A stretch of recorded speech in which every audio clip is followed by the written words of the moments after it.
Hello and welcome to another episode of Let's Talk Tobago. I'm Davia Chambers. Today we're coming to you from the rooftop of Smithfield Plaza in Scarborough. It is our location as we bring you the details on the big stories happening right here in Tobago.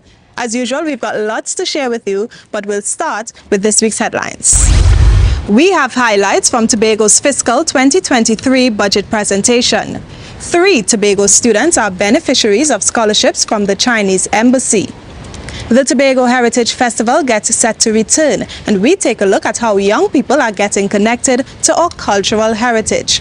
And fathers got the gift of laughter on Father's Day with the Daddy Laugh Now comedy show. We have all these stories and more for you when Let's Talk Tobago returns. So stay with us.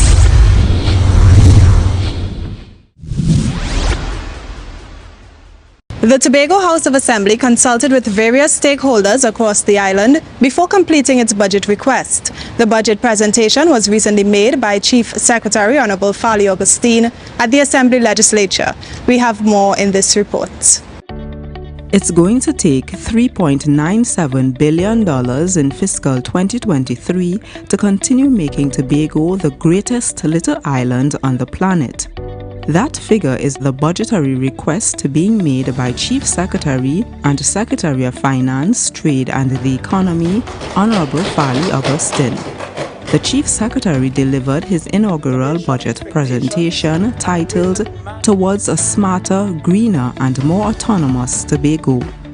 Mr. Augustine wants $3.07 billion towards recurrent expenditure.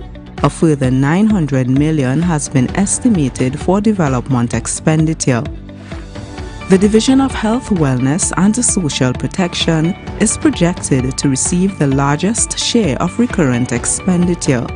It's followed by the Division of Education, Research and Technology.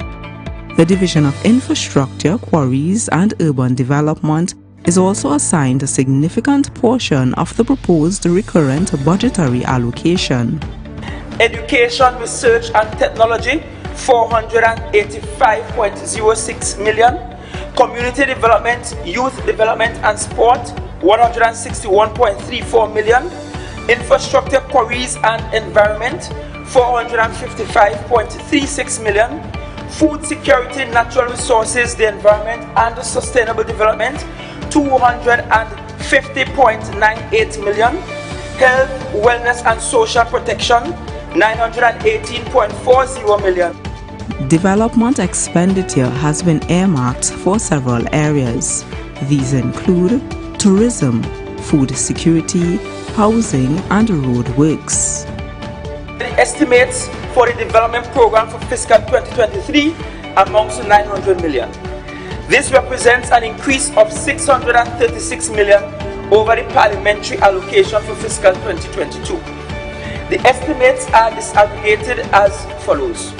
Pre-investment, $3.40 million. Economic infrastructure, $360.27 million.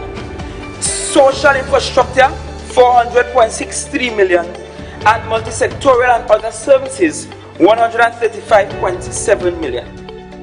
$59.59 million is requested for the Unemployment Relief Program URP and $53.17 million for the Community-Based Environmental Protection and Enhancement Program CPEP. The Finance Secretary highlighted some avenues for funding the THA's 2022 to 2023 budgetary proposal. We are actively pursuing the PPP modalities of financing to execute some of our housing development projects, as well as other major public infrastructure works. Let today's budget presentation serve as a public notice that we are calling investors far and wide to come and do business with the THA for Tobago. Another possible source of financing of the 2023 estimates will take the form of foreign direct investments on the island and funds mobilized through engagements of persons in the diaspora. Attracting FDIs in the capital producing sectors will be a key priority of this administration. Ms. Augustine hopes that people in all sectors will work towards building a greater Tobago. I'm Amadara Mills for Let's Talk Tobago. 3 Tobago students were awarded scholarships by the Ambassador of the People's Republic of China to Trinidad and Tobago, Fang Chu. The youngsters were awarded at a special ceremony at the Victor E. Bruce Financial Complex in Scarborough. Here's more.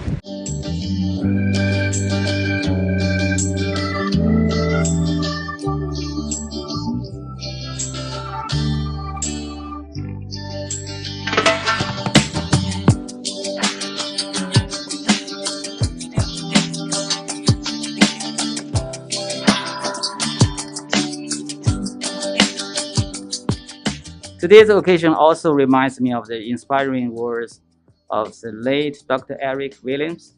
Remember, therefore, each and every one of you, that you carry the future of the Trinidad and Tobago in your school bags. The hope of this nation lies on you. May this achievement encourage you to work even harder as we continue to support you. And I believe you will be the pillars of the nation through your future endeavors. From start, she has always been, a bright student. She's always been willing to learn. She did have some setbacks, standard 5 into Form 1. However, I must say that I am proud of that, she regained, catch back herself and is focused. Education to me is very important, especially as a young child, because I have people who doesn't or not able to get education in certain countries around the world, and for me, I'm very grateful to have one. This morning, our adventure is in the field of education, and we're here to support our young charges, and as a demonstration of goodwill, the People's Republic of China is bestowing upon these young people a starting scholarship. And when we say starting scholarship, it's because in this initiative, there is a commitment that once you students continue to excel, that the People's Republic of China, through its embassy, will want to continue supporting your academic endeavors. I feel very proud and happy about myself. I hope my mommy feels she is happy that I get this scholarship. She happy that I get this scholarship, and I am too. I am very proud and happy. I'm proud to be here today to witness this. He makes me proud today. He's a very caring child, very loving, positive attitude.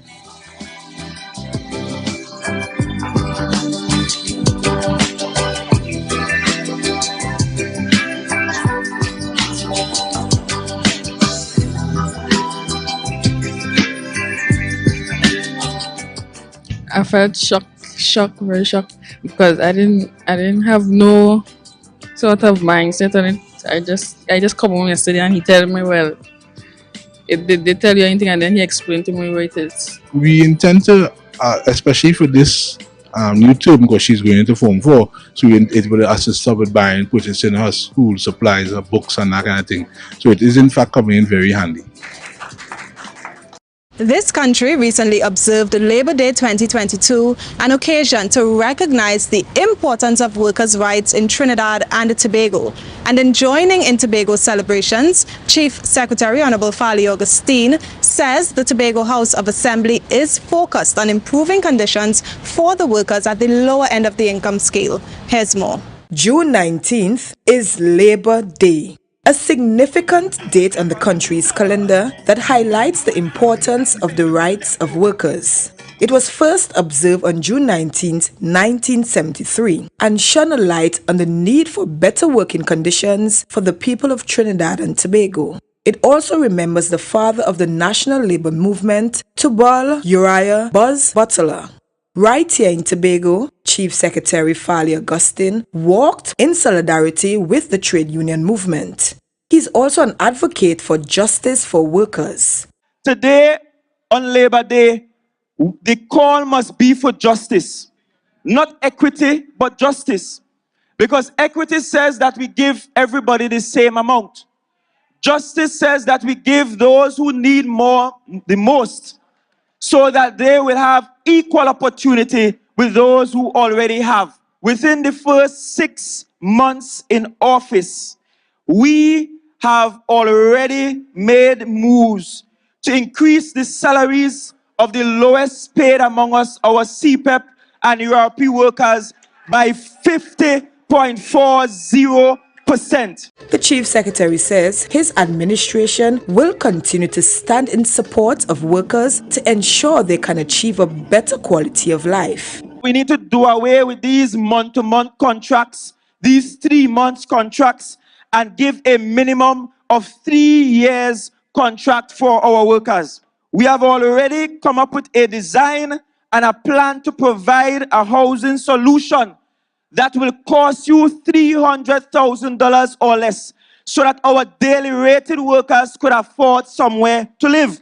The Chief Secretary says families are the backbone of society. He says equality of opportunity will allow Tobagonians to improve their lives. You deserve better working conditions. You deserve to be treated well. The bedrock of our development must be the development of every single family, every single child, every single village, to ensure that workers are satisfied and that there are improvements for every child, every family, and every village. The march started at Gulf City Mall at Lowlands and ended at the Scarborough Esplanade. I'm Crystal George for Let's Talk Tobago.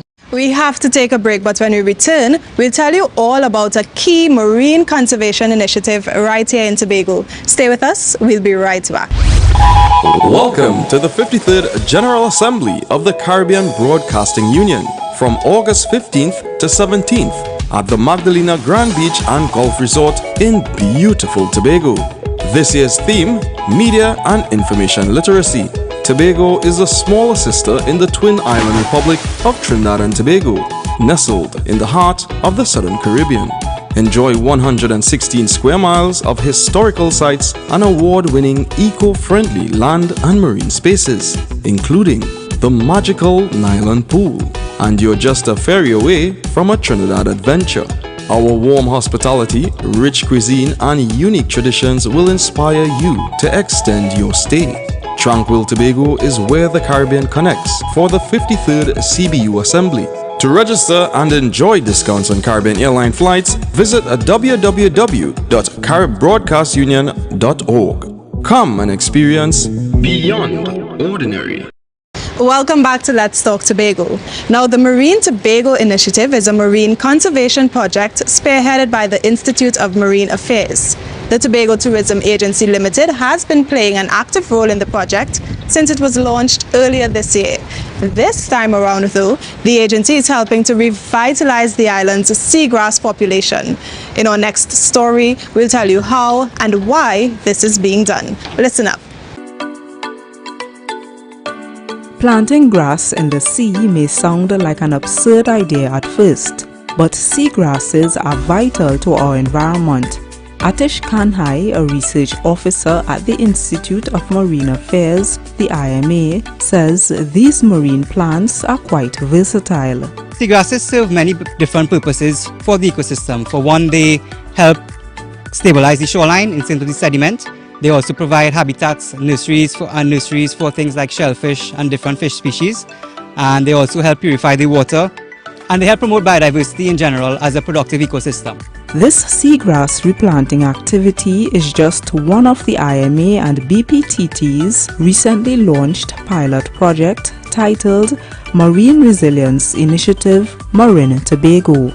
It started in April and will last for 18 months. The project involves finding ways to restore and improve the health of Tobago's seagrasses and corals, especially in the event of environmental disasters. One way of doing so is replanting seagrasses in areas where they were once prolific, like Kilgwin Bay.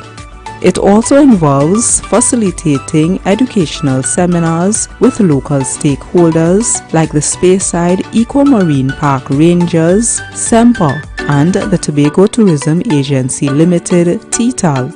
Director of Tourism Product Development and Destination Management, Narendra Ramgulam, explains why the agency is a part of this environmental initiative. What we are doing today is a bit in line with ethical tourism as well, because what we are doing is actually leaving something for the environment to grow, to develop, to sustain itself, to preserve itself, to maintain itself, and to ensure that there is sustainability for future generations and for our source markets as well, because now there's a trend where travelers who are coming now, they're looking for high value type products, and doing something as simple as this will ensure that there is a quality product at the end of the day that is of high value. This was the first seagrass replanting trial under the Marine project. Hundreds of seagrass shoots were planted on this particular day at 2 sites along Kilgwin Bay. But the project is not just for environmental stakeholders. Everyone is being encouraged to get involved.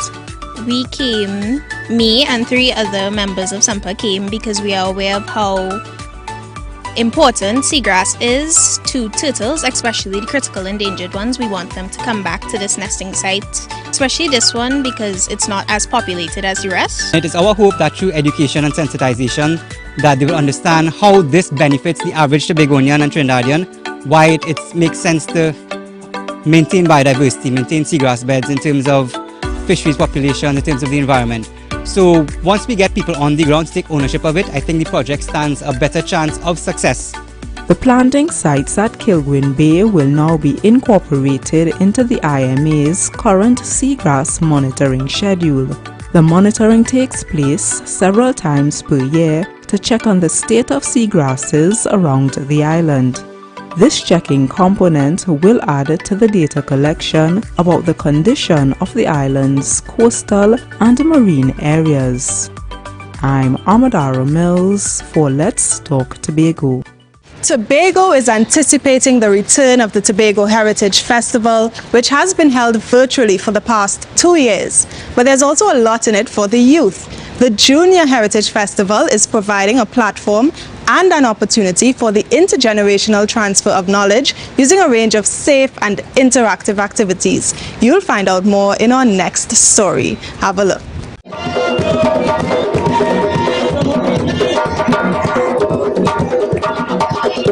Junior Heritage Festival 2022 is on. The festival's theme is Ancestral Flames, Rebirth of a Nation. This year's festivities will be executed by the Department of Culture in collaboration with the Tobago Festivals Commission Limited. Acting Cultural Officer 2, Jessie Taylor, says this series of events is aimed at inspiring the youth of today. It's all in an effort to rekindle our rich cultural heritage legacy following the impact of COVID-19. It has been out for a very long time, but we found that the children are really what we have for our future. So we are back to preserve what we once had. And as it is named Ancestral Flames, truly the rebirthing of a nation, as we've seen here, as we've started today.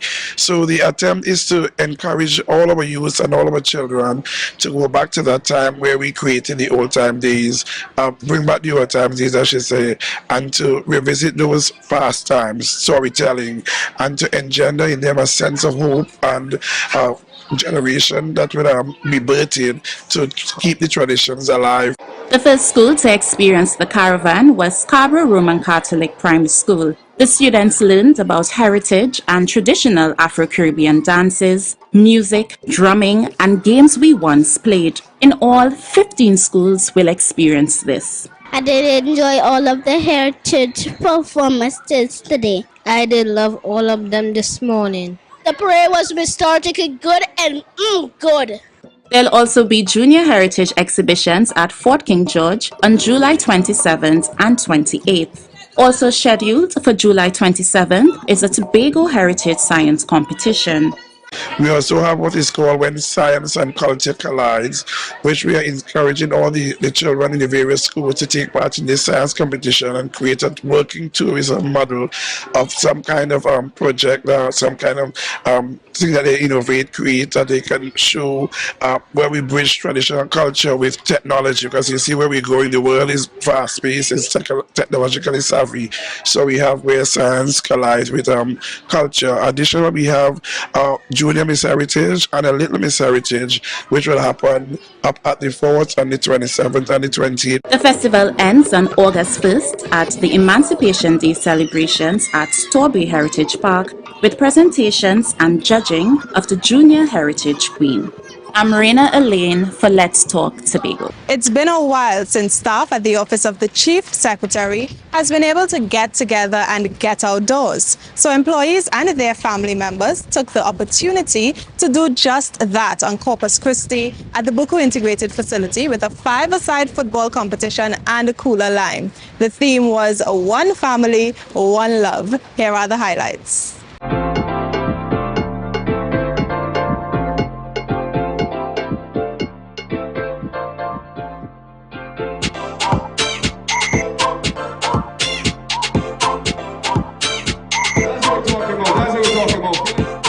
A pleasant good afternoon to everyone present.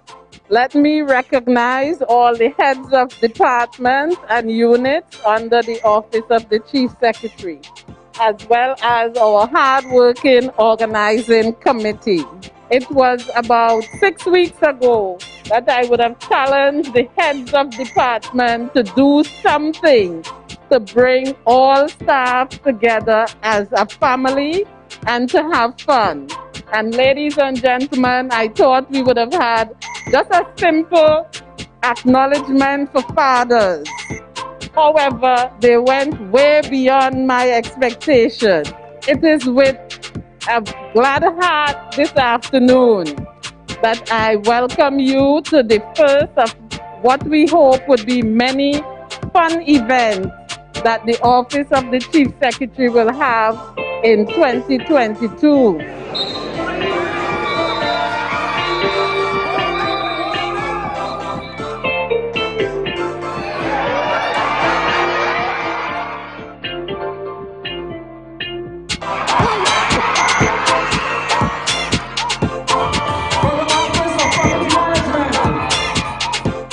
Let me encourage you all, we have to find a lot more time to get together, whether it's as departments or as a division as a whole. So have fun, be safe.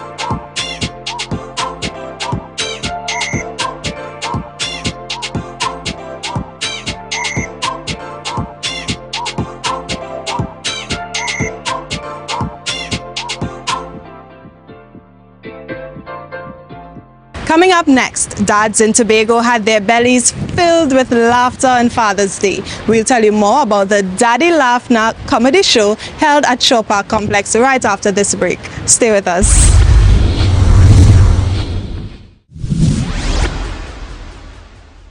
Laughter is good medicine. That's why on Father's Day, the promoters of Purity Entertainment treated fathers in Tobago to a special comedy show entitled Daddy Laugh Now, held at Shaw Park Complex. Have a look at how it went. One can argue there is no better gift than laughter, and surely the auditorium of the Shaw Park Cultural Complex was filled with it, as comedians and entertainers had the audience in stitches. Promoter of the event, Leslie Paulson, better known as Isaac 98.1 FM's DJ Polo, says the show was done to better appreciate the patriarchs of society. What do we really do for fathers? When you talk about Mother's Day, is everything for mothers, and nothing is wrong with that. But, we really decided that we wanted to do something for the fathers, and to show appreciation, to say, hey, Daddy will love you for all the hard work that you do. But Daddy, come, we've been through so much. You understand? But Daddy, come and laugh. Let we enjoy together as a family. The lineup featured a humorous cast of special performers inclusive of Jonesy, Kesh Ramsey, Alan the Entertainer, and comedy king Larry Joseph. Oh God, it was nice. It was nice. I haven't been to Tobago for at least 3 years, and this time, I got such a nice feeling being here in Tobago because I was treated so well by your people here. The Daddy Laughner comedy show definitely appealed to the palates of patrons as they've been calling to have similar events throughout the year, something that Purity Entertainment will consider. In the meantime, Mr. Paulson is just grateful for those who attended. To all the fathers who are seeing me right now, your boy Polo, you understand?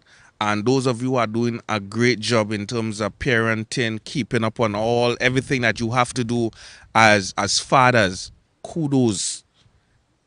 There's none like you.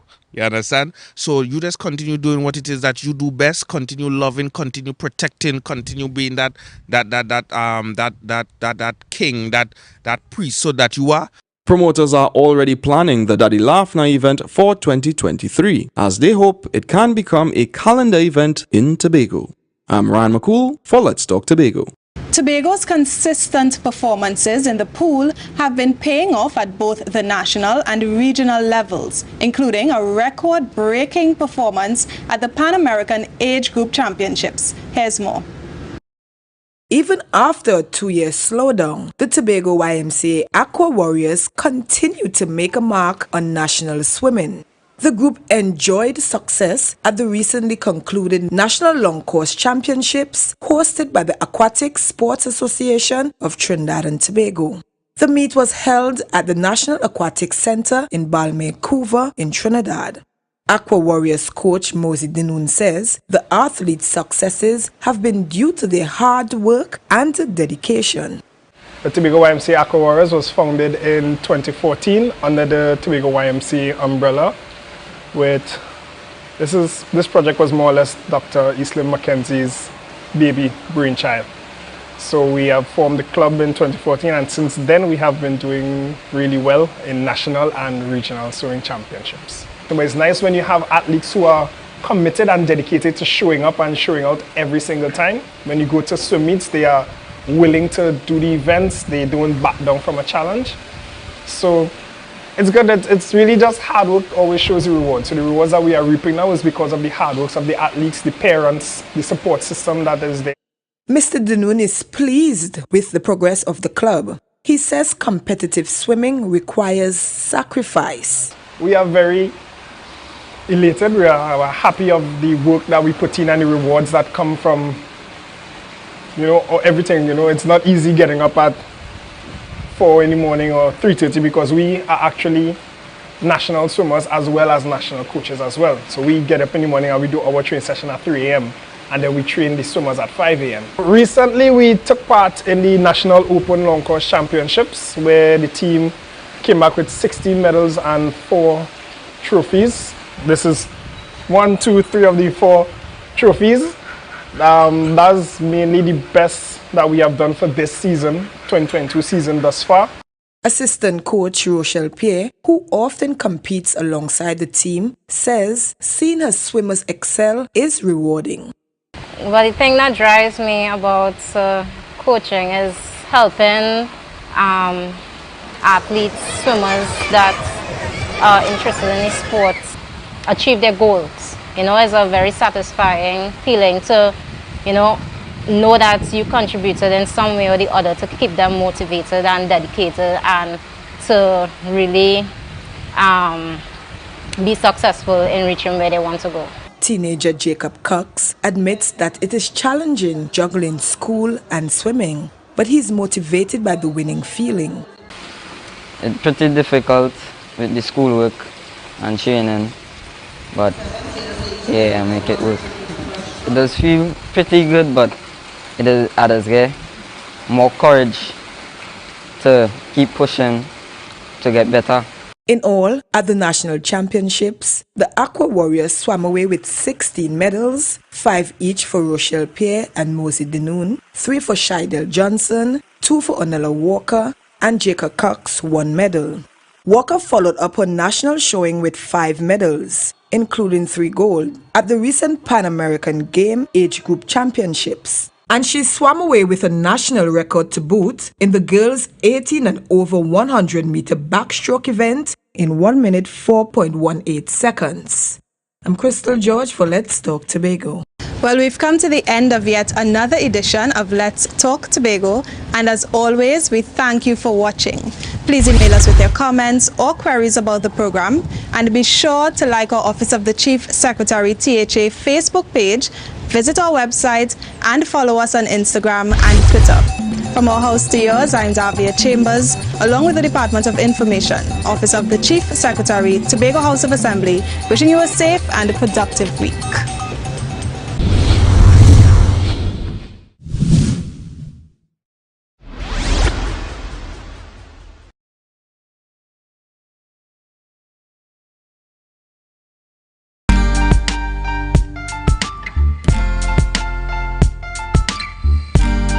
Put a smile on your face when you're moving from place to place. Good morning, good morning, morning, good morning, morning.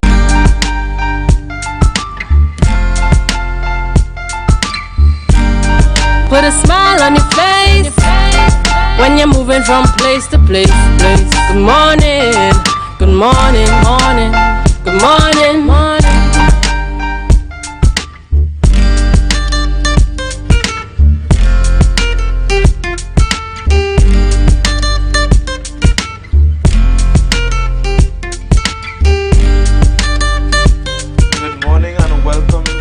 Welcome to Youth Wednesdays on the Tobago Updates Morning Show, the one and only Youth Morning Show.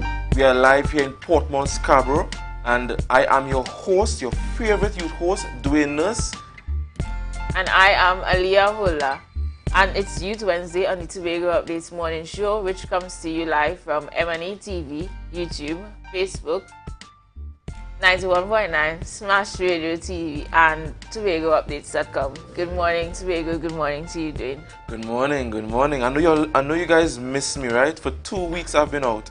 No, guys, this was not deliberate. The first week I took a hiatus, and a much needed one.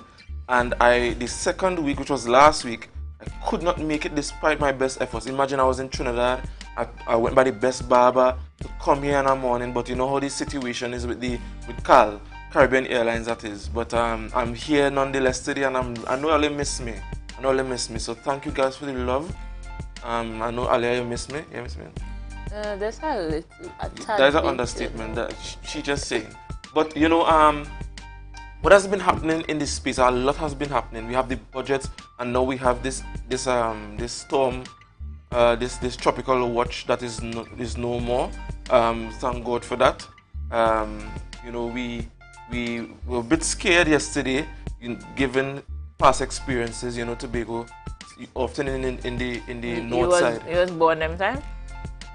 Excuse me? Were you born those times? What times are you speaking of, my darling? Times where we had a hurricane. Of course. Of course, you forget you now come. I just asked it. Of course, I was in. Were you there for Hurricane Ivan? I was not even in a Guinness photo. So exactly. Don't do that. Exactly. But guys, you know, we want to give God praise and thanks for sparing us the brunt of that tropical storm. I know we have a lot coming up to give us some more light on that. But I want to talk about the budget. Yes, there's some very interesting things coming up in the budget. One of the things that were interesting for me is that the minority leader had a lot of initiatives for youth. That is really interesting for me. So I would like to see what happens there. Right. Also, I'll remember, if people not in the class.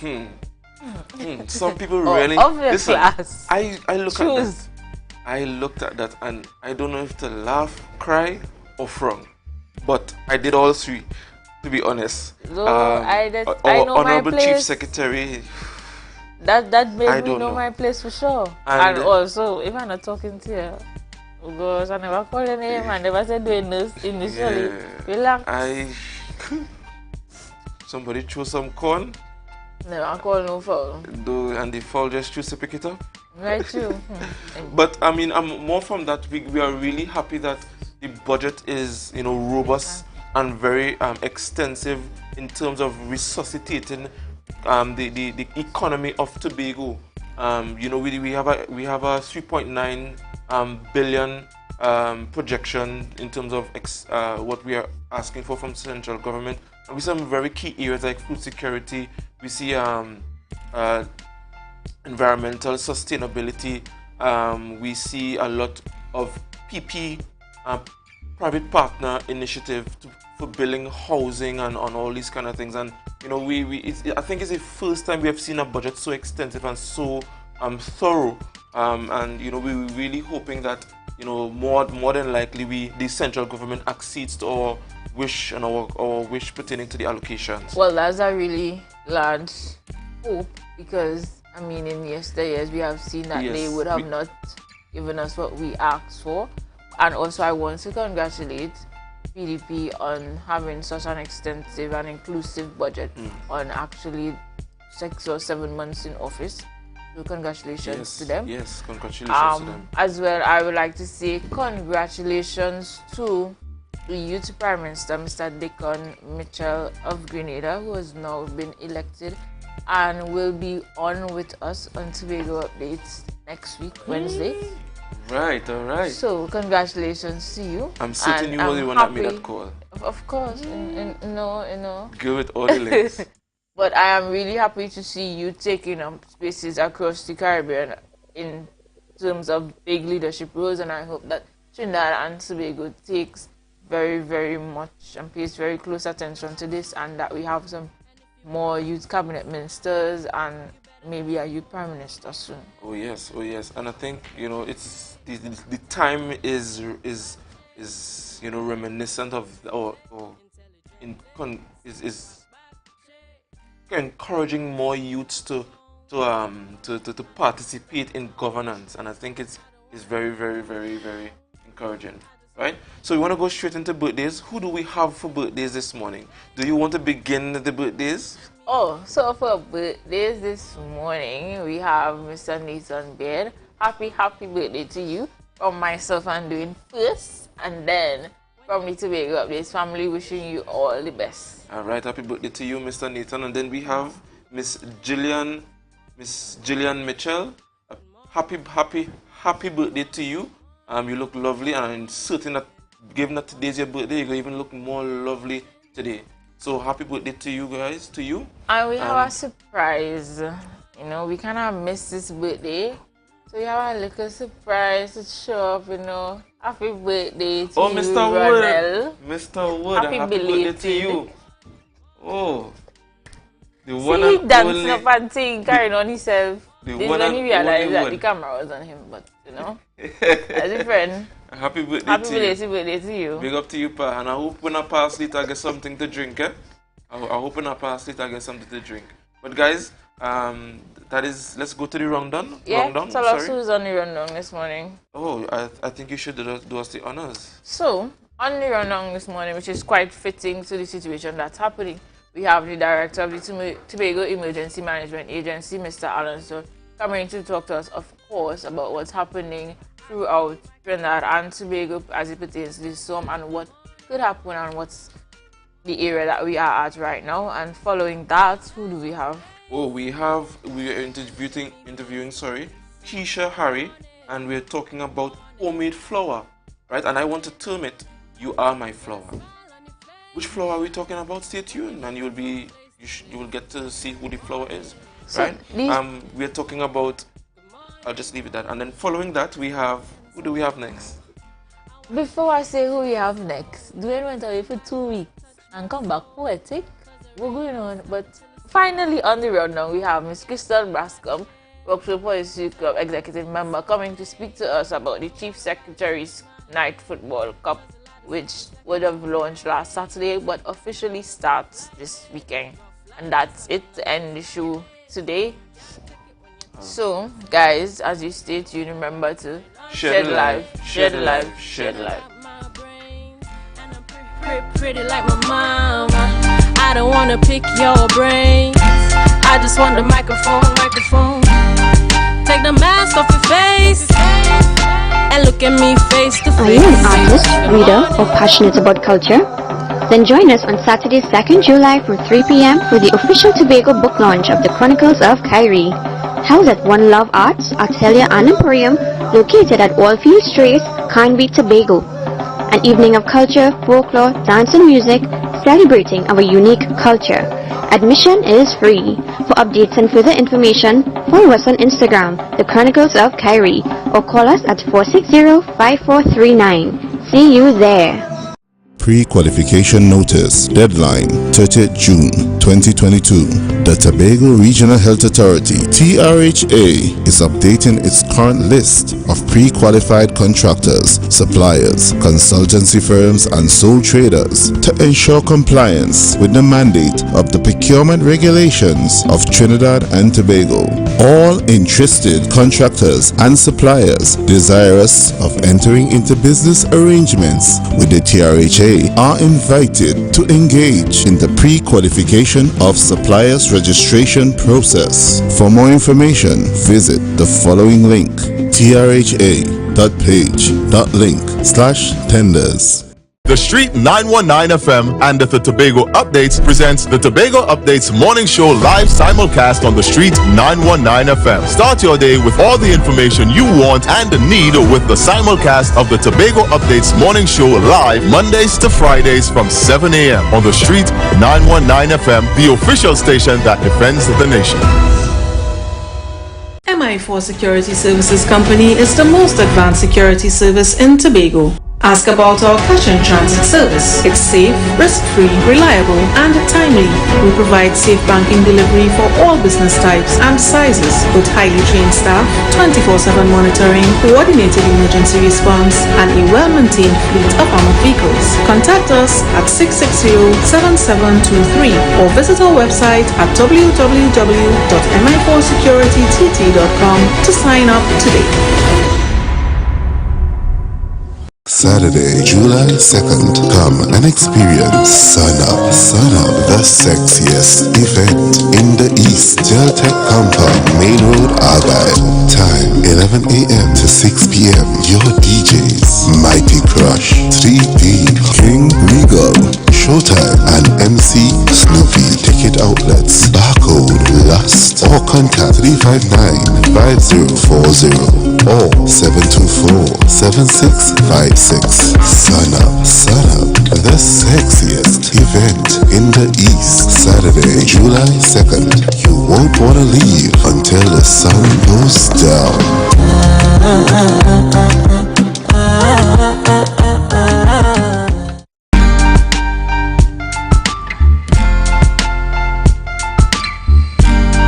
Put a smile on your face when you're moving from place to place. Good morning. Good morning and welcome back to Youth Wednesdays on the Tobago Updates Morning Show. I am Aliyah Hola, and this morning I am here with Mr. Alan Stewart, and he's not only the director of the Tobago Emergency Management Agency for me, but he is a mentor to me and he supports me in everything that I would have done.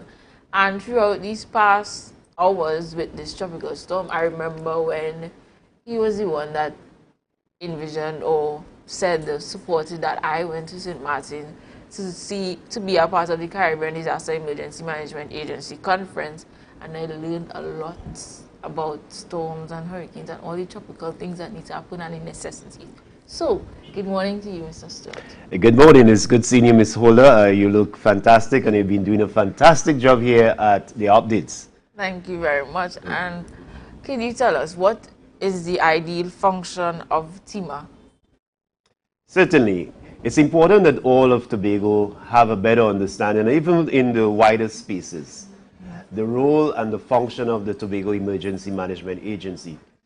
From the inception of 1998 by Executive Minute number 64 on the 9th of March 1998, it was and is the vision of the Tobago House of Assembly by way of its policy to ensure that TIMA main mission be one where it coordinates a network of agencies and individuals, direct their effort towards the maximum preservation of life and the protection of property during times of disaster. Ideally, we have carried out that role with several partners. Those partners, we can consider them to be in 4 major categories. For example, you have NGOs such as the Trinidad and Tobago Red Cross. You also have REACT draw teams like this. And then you have PVOs, the business sector and the private sector, which plays a very critical role. For example, the business chamber, the Hotel and Tourism Association. These are entities that plays a role. And then you have the various quarters or divisions of the Tobago House of Assembly, which plays a major error in the disaster management mechanism here in Tobago. And last but not least, you also have the arms of the Defense Force. These are represented, for example, the Defense Force or under the Ministry of National Security. You have the TTPS, you also have the TTFS, you have the Trinidad and Tobago Defense Force Reserve, the regiment, the Air Guards, and the whole disaster mechanism speaks to what happens across the country as to how we treat with disaster risk and risk reduction here in Trinidad and Tobago. All right. And I must say congratulations, because I think you have been director for quite a number of years. 2011, thereabout, yeah. Right. So congratulations on the good work that you would have been directing throughout TIMA. And could you give us a synopsis of what would have happened from the storm being on orange and it's now on yellow level for us? Could you give us what happened within that time frame from last night to now? Certainly. One, we recall that sometime earlier on in the month, somewhere around the 22nd, observers who are dealing with hydrometeorological events around the region and also the National Hurricane Center predicted that you have this, what can be the potential storm. And that being taken into context speaks to a weather system, as we would have learned just before we went into activation, that you had a potential storm, tropical storm 2 or cyclone 2, which means that there are evidence of winds up to 40 miles per hour, as it has been established between 39 miles per hour and 73 miles per hour. These are storms. However, during the investigations, in no way they could have actually been able to pinpoint the center of circulation and the access and things like that. So that is the reason why it was categorized in that manner. However, the winds were there to support the potentiality and also the potential of it becoming a tropical storm. And God will have it in terms of EU rules and understand exactly, sometime interfere or intervene in the affairs of men. In this instance, I'm very grateful for his intervention because he knows I need help. And therefore, we had a situation whereby the Emergency Operations Center was activated. And at 0600 hours this morning, based on the threat level being dropped by the guidance of the Trinidad and Tobago Meteorological Service, being advised by them and in consultation with my partners at the ODPM, the CEO himself, we thought it would be the best benefit based on such information that we discontinue and therefore we deactivated the emergency center. But did we walk away unscathed? I say from where we are, we feel very happy. But it is breaking news that we have a house that collapsed in the Bethany area just a few moments ago, not too long ago this morning, maybe just over half an hour. I don't think it's an hour as yet since we received the report, and the emergency teams are responding to that. So I can say that we came away quite well. We will do everything that we can to bring assistance to those persons that would have been disrupted. Their homes would have been disrupted as a result of the collapsed structure. Preliminary damage assessment is now in effect, so we'll know exactly what are the details and what the damage assessments and needs analysis will be going forward. Go ahead. Besides the house that just collapsed within an hour to half an hour ago, were there any other casualties that happened? We had 3 other incidents. We had a situation in the Charlottesville area on the Charlottesville main road, just on the descent into Charlottesville, where it was established that there were rock slides. Those were quickly taken care of by, we would have deployed resources to the Charlottesville area, and that was able to be taken care of by the team of personnel on that end. So I want to say thanks to Mr. Robinson for his intervention and the decision taken at the executive level to pursue a course of action where we decentralize resources so you can have very quick response to these things. Also, there was a report of a fallen tree on a blocked road in a particular area of Tobago. I think it was in the Woodlands area. And those reports have been attended to. There were minor disruption of electricity in some of these said area that I mentioned earlier on. There were planned disruptions earlier on in the Bloody Bay area that was reported upon in some earlier news item. And we have dealt with those things effectively. Ms. Ola, I'm still of the opinion that we are not yet clearly out of the woods. As you can see, based on the history, based on the experience going forward, sometimes you just have the collapse of a house just like that. And this is what happened this morning. Even though there are no rains now, but the amount of soil saturation, the amount of, there were some gusty winds last night, and therefore these can contribute to slope instability, and therefore you could have rock slides, you could have a landslide still occurring, you could have a home that is a poorly constructed or in a state of disrepair that can collapse, just as what happened this morning. So these are some of the factors. So we give it until around just afternoon today. We expect that there may be additional reports that may come in. You know, people sometimes take their time based on the severity of the incident to make their reports. And you will make sure that Tobago Updates gets those reports first to disseminate? Well, certainly we will try to, once you appear first, we'll deal with you first. Right. The reason why I'm here is because you approached me first. Right. All Thank you very much. Within the hemisphere, I would have seen that there is possible to have Hurricane Daniel occurring within the Caribbean region. Does that have any effect on Trinidad and Tobago? Well, we are observing that there is another tropical wave just on the heel of what this potential tropical cyclone 2 would have left. And therefore, it's important to note that we are still very early in the hurricane season. It has been a normal thing to see these storms occurring later down in the year, sometime around last week in July into August, September. But things have changed as a result of, as we talk about climate change, and you know, it's something that we have to make the necessary adjustments to. So this is what we are realizing now. And so this other event can cause, we don't see it as a major threat to us at this time. I must say that we are guided by the Trinidad and Tobago Meteorological Service. They have in the final say. But of course, we look at the weather for ourselves. Sometimes we pay attention to what is happening. And therefore, if there is any threat to us, then we will do the necessaries. I must want to take this opportunity to thank the leadership of the Tobago House of Assembly. The Honorable Fali Augustine did a fantastic job. He left by me around after 2 this morning, so I know he's trying to get some rest and making some decisions which call for good stewardship and bravery and things like that. And I want to commend the executive and their team, because in the disaster management mechanism, executive will is a very important element, and therefore that was demonstrated. And here today, we would feel very comfortable that the right decisions were made.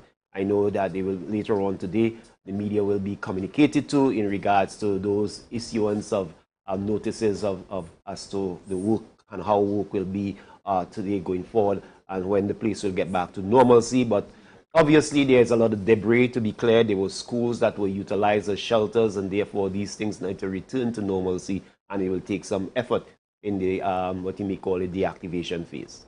All right.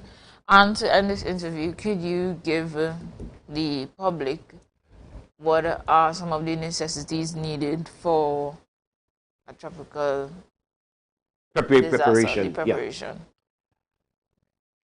Ladies and gentlemen, homeowners, it's important that we understand that we are living in an area that hazards of this nature, apart from anthropogenics, you also have natural hazards that can impact us. and therefore we are into the hurricane season. And I want to take this opportunity to appeal to you all to do the necessaries. Ensure that you have an emergency plan. It was communicated to me late yesterday evening that the grocery shelves are empty. The panic buying is not, although I hardly want to use the word panic because I think our population doesn't necessarily display that. And only time you see it is when there is a mad rush. Try to keep informed, try to be prepared, consider what we experienced over the past 24 hours to be that of a major run for us, and therefore take these steps to ensure that you make yourself a hard target and protect your well-earned livelihood, and also make sure that you keep preparation at a community level, and all will be well going forward. All right. Thank you so much, Mr. Stewart, for joining us this morning. The pleasure is mine. If I might add to what he would have said, for those of you preparing your disaster kit, these are some necessities that I know that you should have. So you should have rechargeable stuff, you should have batteries, you should have toys. I know that the toys may seem a little like, why should I have a toy? It's important so that in a disaster, if you have kids or you have one child, that they have something to play with while the disaster is going on, because they really wouldn't know what's happening. Wow. So you have that. So these are things I learned from the Caribbean Disaster Emergency Management Agency. I'm really thankful for this. You also need to have a clear package with all your essentials. So your insurance documents, your mortgage documents, your birth paper, your ID, everything, put it in a clear package. Copies and the original. Ensure that they're in a safe place. Get a clear container and put these things inside of there. Your canned foods. Ensure that you have change of clothes and these things. Ensure that you have a supply of stuff for at least a week. So that's it from me. And remember to share the live, share the live, share the live. Wow. Face. Good morning. Good morning. Good morning. Put a smile on your face when you're moving from place to place. Saturday, July 7th, come and experience Sun Up, the sexiest event in the East. Deltec Compound, Main Road, Argyle. Time 11 a.m. to 6 p.m. Your DJs, Mighty Crush, 3D, King Regal, Showtime, and MC Snoopy. Ticket outlets, Barcode, Lust, or contact 359-5040 or 724-7656. Sun Up, the sexiest event in the East. Saturday, July 2nd. You won't want to leave until the sun goes down.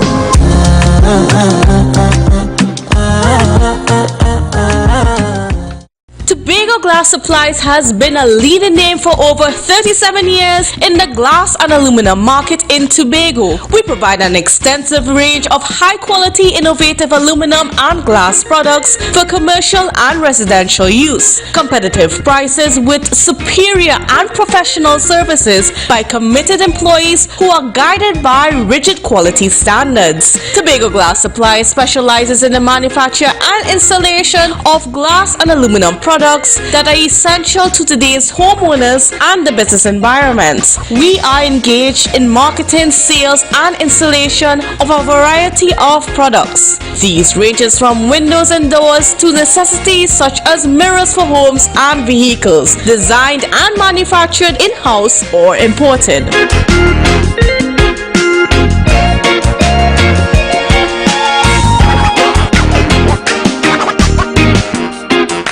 Looking for plants for your garden or even a thoughtful gift for a friend? We at Eden Nurseries are waiting to welcome you with our affordable prices and variety of indoor and outdoor plants, flowers, palms, soil blends, pots, landscaping services, maintenance, irrigation services, and water features. Visit our garden shop and nursery Monday to Friday 8 a.m. to 4 p.m. and Saturdays 8 a.m. to 1 p.m. located at the back of Orange Hill Gas Station, Shore Park, Tobago. Or call us 639-0776 and let us help you bring your garden to life. We know the voice. Lot of mercy. We know the name. Why Kabesi. What we did not know is son of the soil. Artist Kabesi has been battling stage 4 lung cancer. Assemblyman Nigel Tate, Signal Hill Patience Hill, in collaboration with Toya K Entertainment, presents Hope, a benefit concert in aid of Kabesi. Saturday, July 2nd, Signal Hill Comprehensive is the venue. Come and show your support for Kabesi with his friends King David, Mr. Royal, Ziggy Rankin, Prophet Benjamin, 9 Miles International, Isaiah, and many more. Your contribution is 100 TT. Come and support Kabesi. Well, it's all about Kabesi. Staying Alive, the benefit concert, Saturday, 9th July at O2 Park, Shagaramas. The Giants of Trinidad and Tobago on one stage. Come and celebrate with us as we celebrate life and give thanks for the music. And we go down like kitty kill, kitty kill, kitty kill, kitty kill, kitty kill. We have a style like kitty kill, kitty kill, kitty kill. Guess the band. You want to know where we coming from? Say you want come look for me. Yeah.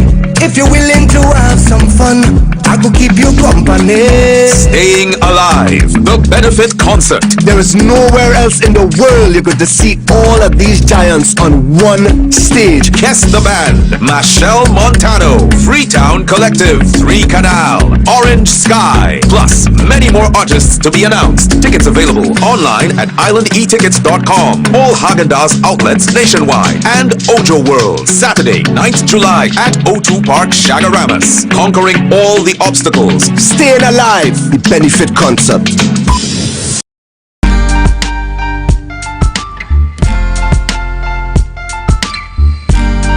Put a smile on your face when you're moving from place to place. Good morning, good morning, morning, good morning. Welcome back to Youth Wednesdays on the Tobago Updates Morning Show. You're watching us live here in Portmore, Scarborough, and we are talking about You Are My Flower. But before that, we have some important bit of information for you guys. So post the budget. We have a post-budget forum happening on Friday, the 1st of July, 2020 at 10 a.m. to 12 p.m. And who will be chairing or be a part of this post-budget consultation? It will be our first Chief Secretary, Mr. Hotroy Charles. We have Ms. Diane Hadid, President of the Tobago Chamber, and we have the economist, the renowned economist Dr. Vanus James, and we have Mr. Anselm Richard, the Chief Technical Advisor in the Division of Finance, Trade and the Economy. And finally, we have Chris James, President of the Hotel Association. So please be a part of this. And finally, where is it taking place? Ravenel's Resort.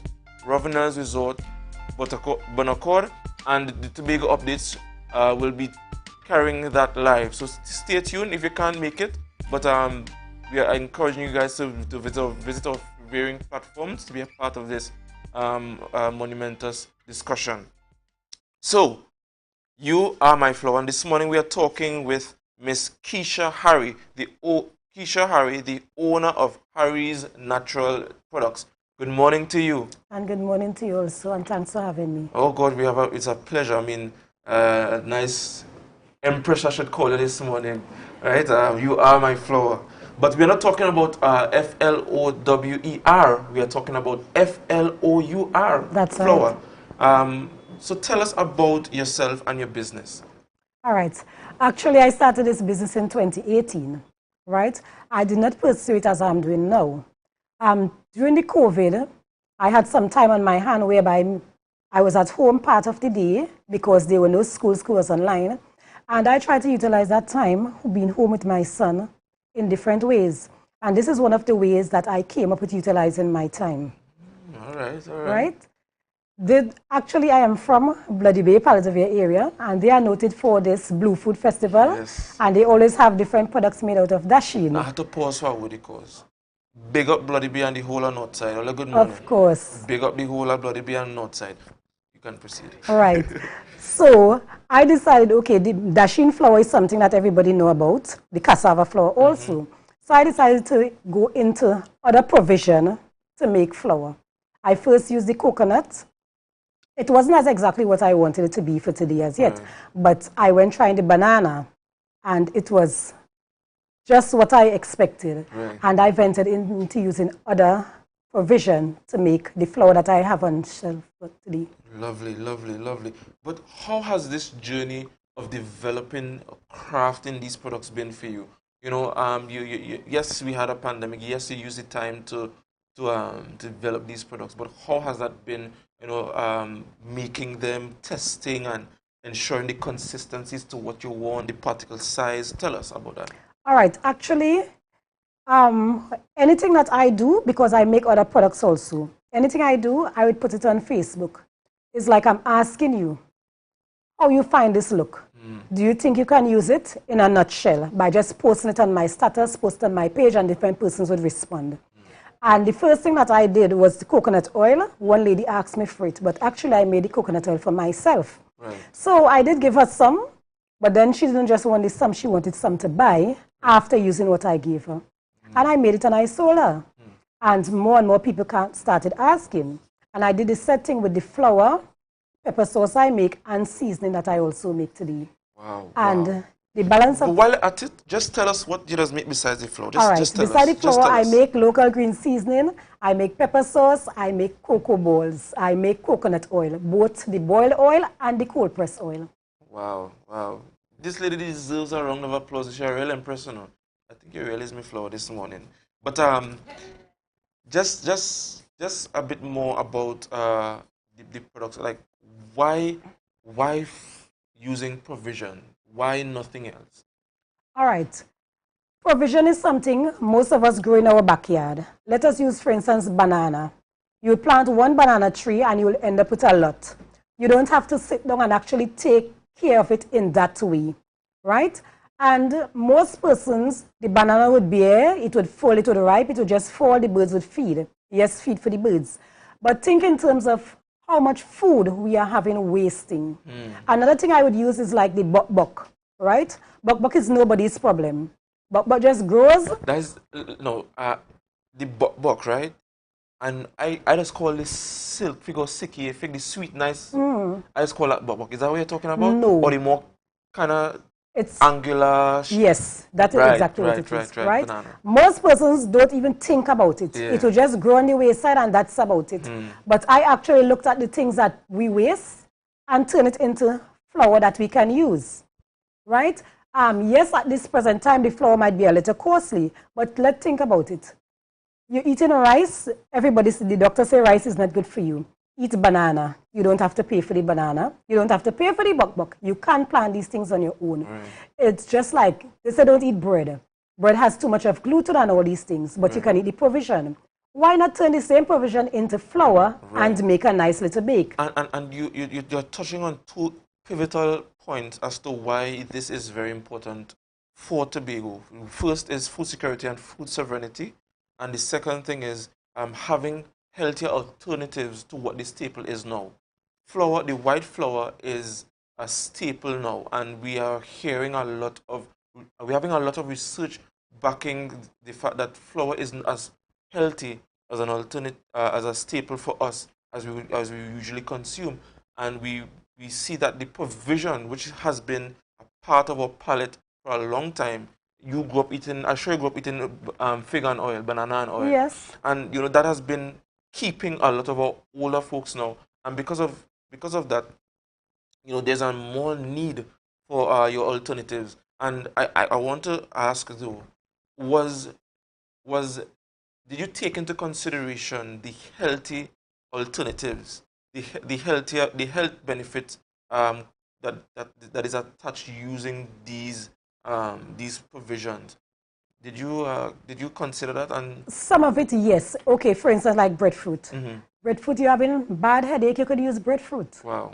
Right? You don't necessarily have to use the flour, but eating breadfruit. Right? Even a lot of skin rashes and these things that we have coming out from the sort of gluten that we would use. Right. But take in consideration, these are gluten-free. It would assist in eliminating these kind of diseases and sicknesses upon your skin. Right. And both externally and internally. Nice. And did you know that well, for the viewers as well, like the reason why provision is a healthy alternative is because of the complex sugar. And you know, some of these staples that we eat use bread starch, simple starch. The faster they break down, the more hungry we get, and we eat more and more and more. So true. However, if you use these alternatives, you have complex sugars and it take longer. So that's why when you eat a good dasheen and saltfish, you're good for the rest of the day. Yes. And it's because of those simple, and you have energy during the rest of the day, as opposed to using the simple sugars like bread and white flour and all these things. You know, so it's really good that you do what you're doing, and also to pertaining to food security. There's a great need now more than ever for Tobago to return to its glory days and being the food basket of the Caribbean. And I think you are well on your way to doing so. But just tell us though, what does your back garden look like to produce all of these? All right. Actually, I grow presently plantain and banana, some dasheen. But most of my provision, I have to buy it from farmers. Right.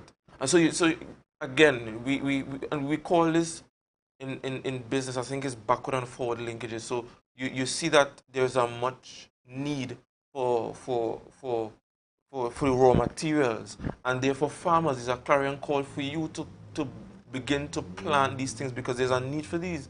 Right? The world is pivoting to a more healthier diet, healthier lifestyle, and these are definitely indicative of that. And it's not just planting, not just planting as farmers planting, right? Think in terms of business. Don't plant 2 dasheen and want $10 a pound for 2 dasheen. Why not plant an acre of dasheen? You don't have to move from your home to go sell it. I would come right at your door, collect it and go. But you can't want to sell me $10 a pound. I'm coming to collect it, and I don't want 2 pounds of dasheen. Amen. I want 100 pounds of dasheen. Yes. At once. Yes. Yes. And I want to move over to pricing. What does the pricing of your average flour look like in comparison to what is already on the shelf? Okay. I am selling 1.2 pounds for $40 presently. Reason being, the cost of the raw material is what me have that price at this time. But yes, it can be a bit cheaper, but depending on the costing, especially the provision in terms of the raw material, the provision is the dasheen is the main item needed. I can't pay you $8 a pound for dasheen to go turn it into flour. I would not be able to sell it at a much more reasonable price. But if you as the farmer decide, okay, let us negotiate. You need to be comfortable, I need to be comfortable. Whereas I can give it to the public at a more cheaper price. Right. And before you go, just remind me to help you advertise them thing here, sir. I want to show the viewers what you have. In terms of packaging, where do you get the apparatus and the help to package these items? All right. I purchased my packaging bags in Trinidad, some of it in Tobago, but I buy in bulk. So I buy it in Trinidad. My labeling is done in Tobago at Richmond. Okay, okay. Yeah. Nice. Bailey, Brandon, yeah. He does all my labeling for all my stuff. So all of you who want to know where I get my labels, Brandon Bailey at Richmond. Nice. Big up to you, Brandon Bailey. And finally, what are some of the products or delicacies that we can make? No, I just want to jump up and say porridge. First, porridge. I love porridge. I think I can make porridge with all of these. So just tell us some. All right. 2 months ago, I had a lunch sale at Garden Side, and we had bus-up shot made out of the breadfruit flour. Right? So you can make bus-up shot, you can make bake, you can make cake, you can make dumplings. Right. Yes, you can make your porridge, which that's your thing. Thank you very much. Thank you. And I love dumpling too. Right. But also though, do this flour, does it operate like the other flour, and how do you work around? All right. Presently, I don't use much white flour. So sometimes I would introduce a little white flour into my flour I make, or I use eggs or coconut oil to bind it together to make a nice little bake. Nice. So you need to put on a pop-up shop right? And we come in and buy out and back talk later, right? But Well, actually, I would be at Garden Side on Friday. I have a breakfast sale Friday morning. So you'll be able to purchase bacon bread in your breakfast, make out of some of these different flour that I make. So yes, you can get a little piece of bake of probably plantain, banana, sweet potato. You can sample all. I would also have these same flour on sale. Right. We're supposed to have doubles. Doubles. Doubles You know I love on doubles. sale on Friday morning. While you're at it, take about how many products you have there. Let me see. 7. I'll take 3. Right? And we're gonna just show the viewers quickly before we go what you have here. Right, so we have it's 10 8, sorry, I can't count. Right, so we have here breadfruit flour. We have the breadfruit flour, nice, well packaged. This is about 505 grams. And then she have here more for bay flour. Bok. Oh, this is bok? That's the bok. Okay, all right. A little more for beef flour, bok. And then we have plantain flour, right? And let me see what's the next one. Banana flour. What kind of banana this is? Half ripe banana. No, lovely. So yeah, we have it sweet. Yeah. So just tell the viewers, show the camera. Right. This is the sweet potato flour. This is the Tanya. No, the combined, sorry. Combined flour. This one is yam. The yam flour. And this one here is the dasheen flour. Yeah, the dasheen. So Miss Harry, oh gosh, the time is up, unfortunately. It was a pleasure talking. You know, I'm a foodie. I love food, right? And I love me. We all do. You know, I love me Tobago food. You know, but just tell the viewers where you can be found, where these products can be found before you go. Okay, you can find me at the Scarborough Market on a Saturday morning. You can also call me at 3529098. And beyond that, you can get these flour at Paulson's Supermarket in Bell Garden. You can get my seasoning at Joy Simple Mart at Montgomery Junction. And Bonaccord Food Basket, you can also get my seasoning there. At John Public, you can also get my seasoning there. Right, just remind them about the event on Friday. And on Friday, we'll be having a breakfast sale at the Garden Side Car Park from 7 to 9:30 a.m. You'll be able to purchase different bread, bake, cakes, doubles made out of these flour. Right, all right. So guys, that is it. This is the end of You Are My Flour. You Are My Flour. Thank you for having us. Thank you for coming, this morning and sharing with us. And just remember, guys, these are your healthier alternatives, right? So if you want to keep away from diabetes and change your diet, diabetics, these are very good for you, right, in terms of your sugar content, etc. So guys, that is it. Thank you. And just remember to share the live, share the live, share the live. Good morning. Good morning.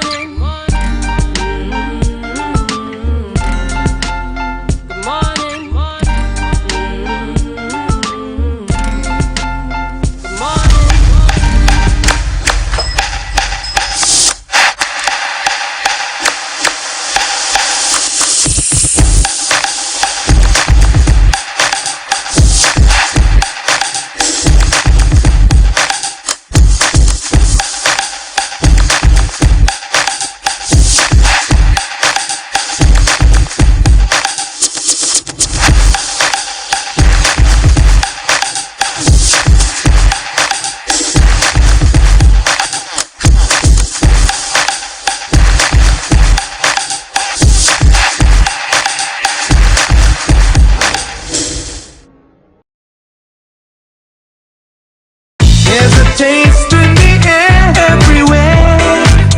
Feel the vibe cause it's so good to share.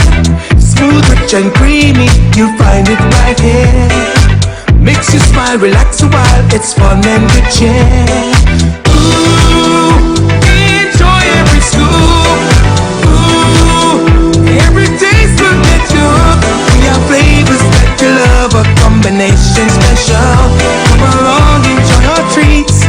This is Uncle Pete's.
can now get whatever you need whenever you need it anywhere in Tobago with Tobago. Your meals, medication, groceries, and shopping all delivered directly to you.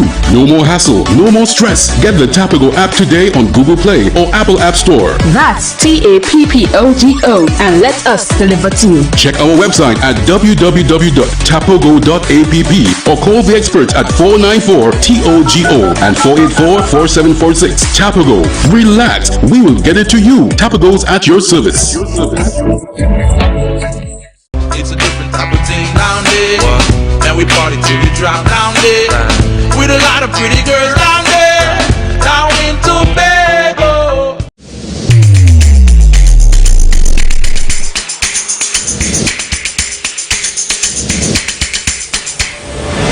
Good morning, good morning, put a smile on your Advertise with Tobago Updates. Call 284-6597. If you have a small or large business, we can get your information in front of the masses. Reach our rapidly growing viewership on Facebook and YouTube. Promote your brand in Trinidad and the Caribbean through M&E TV Now and Gayel. Yes, we can build unique ads for your business. Call now 284-6597 and advertise with us. Pre-qualification notice deadline 30th June 2022. The Tobago Regional Health Authority (TRHA) is updating its current list of pre-qualified contractors, suppliers, consultancy firms and sole traders to ensure compliance with the mandate of the procurement regulations of Trinidad and Tobago. All interested contractors and suppliers desirous of entering into business arrangements with the TRHA are invited to engage in the pre-qualification of suppliers registration process. For more information, visit the following link: trha.page.link/tenders.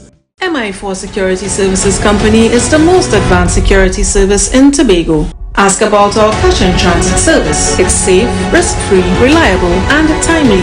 We provide safe banking delivery for all business types and sizes with highly trained staff, 24/7 monitoring, coordinated emergency response, and a well-maintained fleet of armored vehicles. Contact us at 660-7723 or visit our website at www.mi4securitytt.com to sign up today.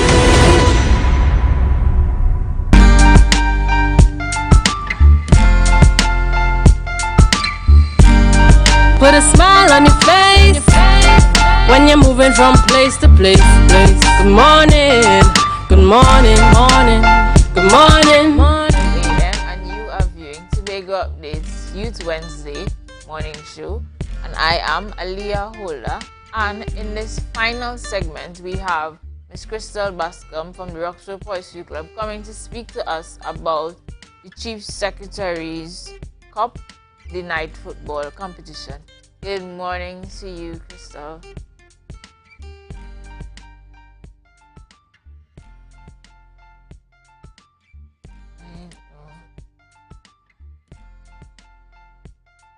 I think that your mic's not on. Can I hear in here? I do apologize. Good morning, Alia. Good morning to the viewers, and good morning, Trinidad and Tobago. Right, so and the wider. just to get right into things, could you please tell us what is the Roxborough Poetry Club about? All right, the Roxborough Poetry Club is a youth organization which was formed under the Trinidad and Tobago Police Service. We were formed in 1990, in November of that year. We do a lot of different activities within our sphere for persons within the community, our members, and the wider Tobago region. We embark on several activities. We do community activities, sporting activities, cultural activities, academics, and just to name a few that we have going on presently. All right. Two of the Tobago Updates hosts are proud members of the Roxborough Poetry Club, myself and Johnny Campbell. So that tells you that the Roxborough Poetry Club produces a lot of well-rounded citizens. So to get straight into things, tell us, what is the night football team sec club all about? All right. The night football was started 25 years ago. Well, due to COVID, we didn't have any for the last 2 years. But being that we are coming down in the endemic stage, we decided that we would have it return to the public. It was our launch happened on last Saturday, the 25th of June, at the youth club grounds. We had several teams in attendance. We'll have 13 teams participating this year in the competition. As you rightfully said, it's deemed the Chief Secretary Cup. They are being the main sponsor to the event. The night football was launched as a proactive initiative to fight against crime with the social ills that we have in the community.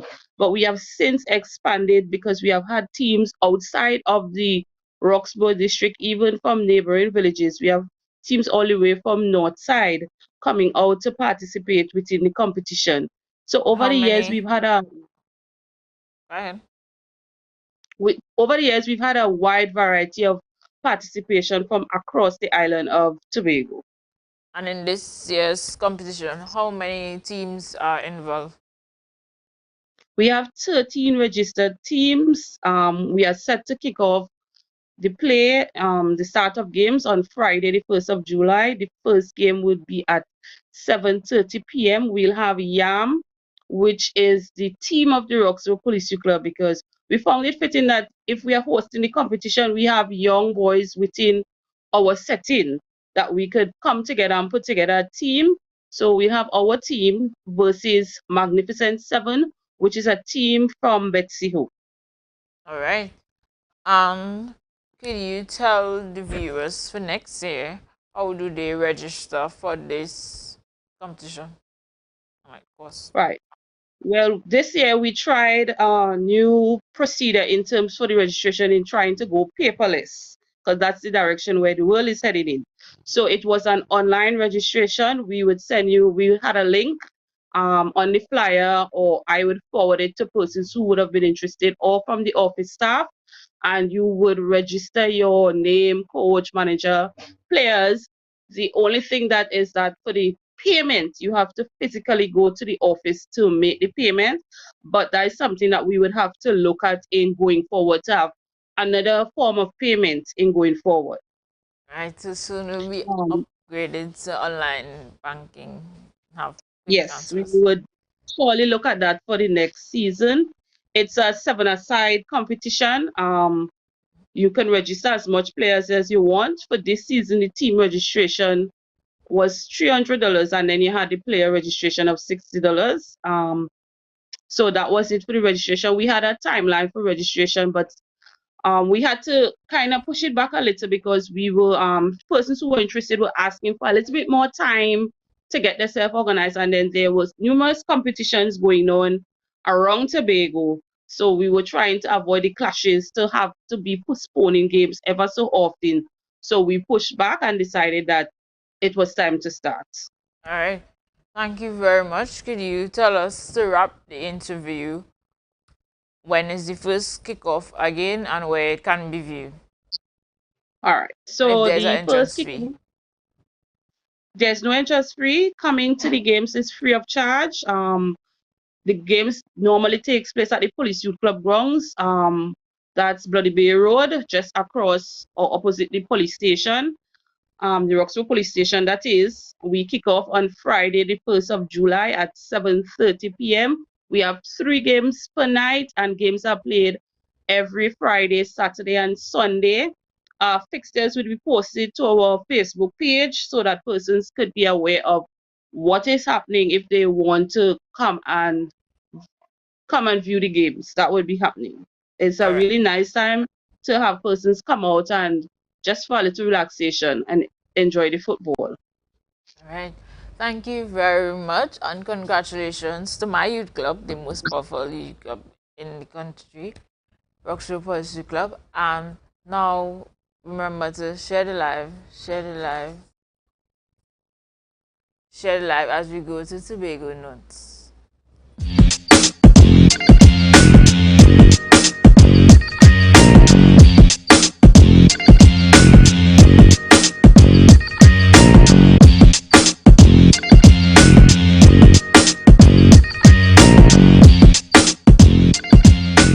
19th is Labor Day, a significant date on the country's calendar that highlights the importance of the rights of workers. It was first observed on June 19, 1973, and shone a light on the need for better working conditions for the people of Trinidad and Tobago. It also remembers the father of the national labor movement, Tubal Uriah Buzz Butler. Right here in Tobago, Chief Secretary Fali Augustine walked in solidarity with the trade union movement. He's also an advocate for justice for workers. Today, on Labor Day, the call must be for justice. Not equity, but justice. Because equity says that we give everybody the same amount. Justice says that we give those who need more the most, so that they will have equal opportunity with those who already have. Within the first 6 months in office, we have already made moves to increase the salaries of the lowest paid among us, our CPEP and ERP workers, by 50.40%. The Chief Secretary says his administration will continue to stand in support of workers to ensure they can achieve a better quality of life. We need to do away with these month-to-month contracts, these 3 months contracts, and give a minimum of 3 years contract for our workers. We have already come up with a design and a plan to provide a housing solution that will cost you $300,000 or less, so that our daily rated workers could afford somewhere to live.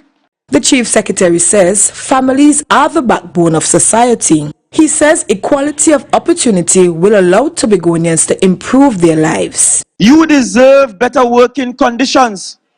You deserve to be treated well. The bedrock of our development must be the development of every single family, every single child, every single village, to ensure that workers are satisfied and that there are improvements for every child, every family, and every village. The march started at Gulf City Mall at Lowlands and ended at the Scarborough Esplanade. I'm Crystal That George was a for production Let's of Talk the Tobago. Department of Information, Office of the Chief Secretary, Tobago House of Assembly.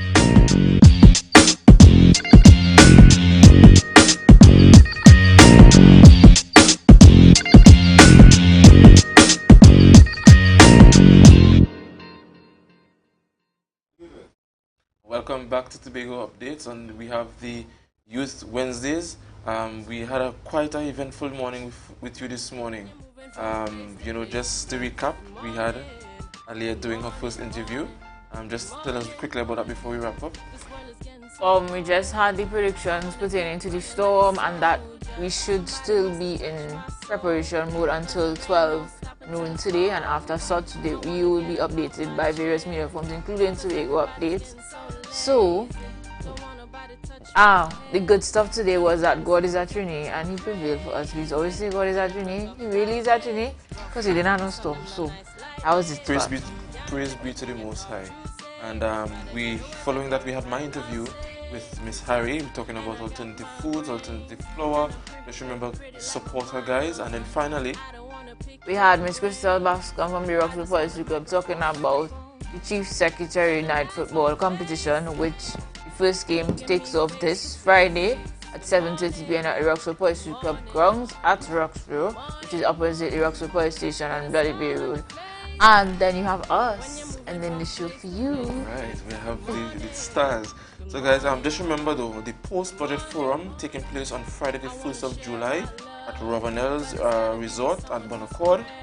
Just remember, guys, to be a part of that, and Tobago Updates will be carrying the live stream of that. So just be a part of it. Listen, make your contributions if they provide such. And guys, please have a safe and productive day while you're on the roads, while you're at work. And what do we have next, Alia? Oh, before that, we forgot. I'm sorry that we didn't get time to say good morning to you viewers, and special good morning to host Johnny Campbell, and we hope that you are safe and covered up in the countryside. And next we have Good Morning Tobago with Candice Jackson, where she will be interviewing Dr. Faith B. Israel. Alright, so guys, we are tuning out. Enjoy your day. And just remember to share the live, share the live, share the live. Peace. Peace. When you're moving from place to place. Good morning, good morning, good morning. Hey, Tobago updates. Na na na na na. Good morning, Tobago. Na na na na na. Wake up with Candace and Denicia. Let's go, go.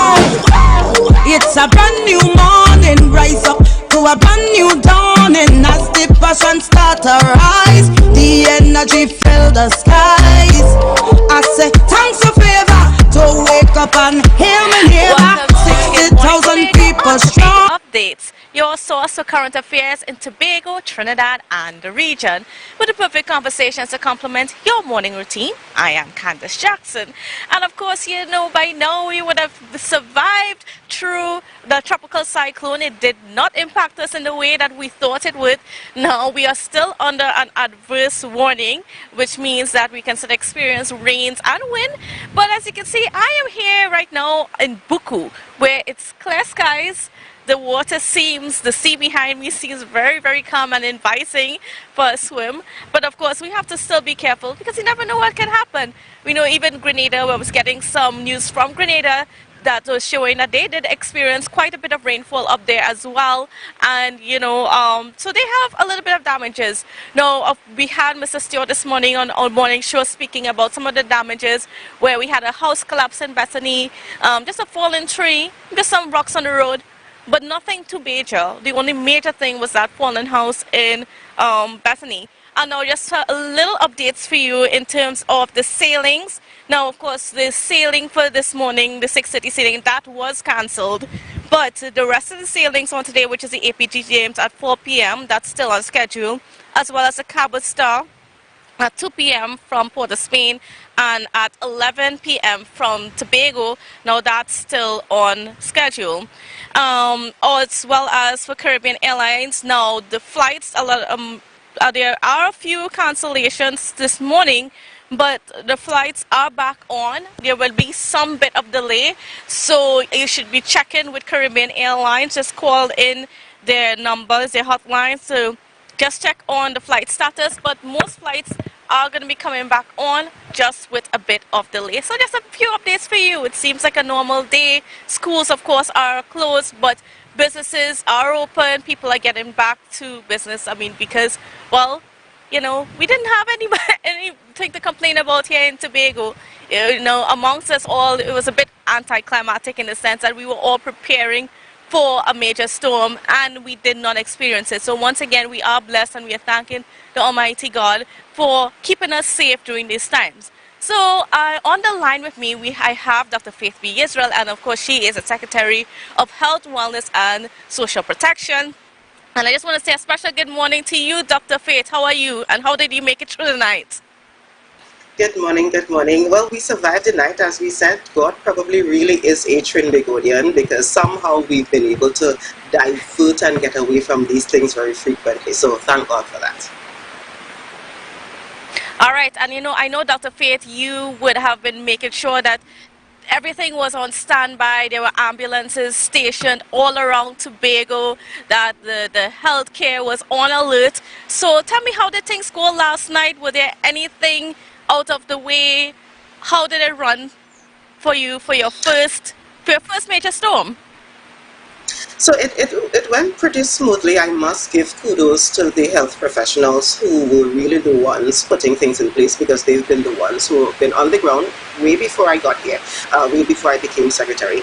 And there was an entire event, emergency response system set up where we, in essence, ensured that all of our health facilities were in the best place, meaning that, for example, the hospitals, we ensured that if there was a mass casualty, that we would have the space, we would have the people and so forth to respond to that quickly. As you rightly said, the ambulances were placed strategically throughout the island to ensure that we could respond. We were working very closely with the fire services also to ensure that we could use their ambulances, or their ambulances could respond as necessary. Thank God there was no real, well, there were a couple minor incidents that happened throughout the night, but nothing that was too serious. But I think all in all, we survived this, and I am again thankful to all of the health professionals who ensured that everything was put in place and ensured that everything ran smoothly throughout the night. Okay, great. Now, just moving on a little bit, of course, yesterday we also had the budget debate, and during your contribution you spoke to a number of things, specifically that of the Roxborough Hospital that continues to be a concern for the minority, and the reason as to why it's not up and running yet. Now, for the viewers who may not have been able to tune into the budget debate yesterday, I'm also wondering if you can share with us some of those updates as to why we are at this point, but we have not seen the full rollout of the hospital as yet in Roxborough. Certainly, it was disappointing that the minority leader would ask why is Roxborough not up and running, particularly since the secretary with responsibility for health at the time when it was opened, the Prime Minister even came up to Tobago when it was opened, what was that, 2 years ago. The fact remains, though, that we still are not at the point where we can have inpatient services just yet. So to be clear, we have the health center services have been moved from out on the main road into the health facility. That has happened for quite some time now. We also have outpatient services. So if you just need to come in, check a doctor and go back home, you've been able to do that. We've been able to start dialysis services. We've been able to do those things. We've been able to do imaging. So if you need a CT scan, for example, the one at Scarborough was down for a little bit, we were able to bring people up to use the one at Roxborough. So that is available. What is not available just yet, though, are the inpatient services, meaning the services where people need to come in and sleep in the facility. And one of the reasons that is not up and running just yet is because we honestly have not gotten all of the necessary approvals to have, for example, the in-house pharmacy and those types of supporting services get approved. Now, what people did not realize is that even though we have a hospital, the various components of the hospital need to get their individual accreditation or approval or licensing from the various entities, the various regulatory entities. And unfortunately, it seems like when we were building the hospital, we did not take into consideration the requirements, the minimum requirements to get those kinds of approvals done. So we have a situation where when an entity comes in to try to give approval, when they do the assessment, they tell us, okay, that is not the right size, that is not the right place, that is not where that needs to be. We need to add this, that, and the other to get the approval, and that's what we've been doing.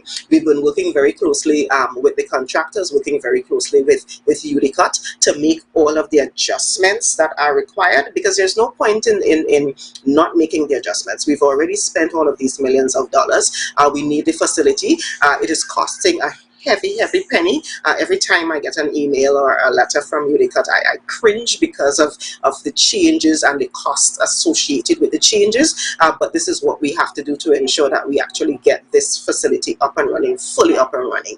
That means, though, Candice, and I want to be very, very clear, at this point, we do not have accident and emergency services. So if, for example, in the middle of the night, you need care, you need something happen and you need medical care, you cannot get that at Roxborough right now. We are not there yet. I am hoping that with the hard work of Dr. Duke, who's the medical chief of staff up there, and the entire team that's been working behind the scenes, I'm hoping that within the next couple months we would get everything up and running. But as of now, we do not have inpatient services just yet, and it is because we still need to get all of these approvals, all of these licensing completed before we can actually start. All right. Now, I just want to move on a little bit to another thing that you mentioned in your presentation, and that was right in regards to the dump up at Study Park. Now, we know that the dump up at Study Park is under your division, and you said that it has 2 more years of capacity before it cannot be used anymore. So I want to know from you now, what are the initiatives or what is going to be put in place now to treat with that issue, to make sure that we have a place to dump our garbage? Right, so let me first start by saying, as much as we like to say this study back dump, it is actually not a dump, it's a landfill. And we use the term landfill because there are very specific mechanisms that are used to treat with the trash. So currently we only have 2 or 3 more years right now if we stay on the current piece of property. Now there are additional pieces of property close by that we can expand to. I am hoping though that within the next year or 2 we would build out a comprehensive waste management program that would actually minimize the amount of waste that actually makes it to the dump. Right now what we do, basically everything that we have to throw away, we throw it away, it goes into a garbage bag, it makes its way up to the dump, up to the landfill to be dumped. What we should be doing is spending more time doing composting. So all of the biodegradable stuff, putting that into compost, making manure and that kind of thing with it.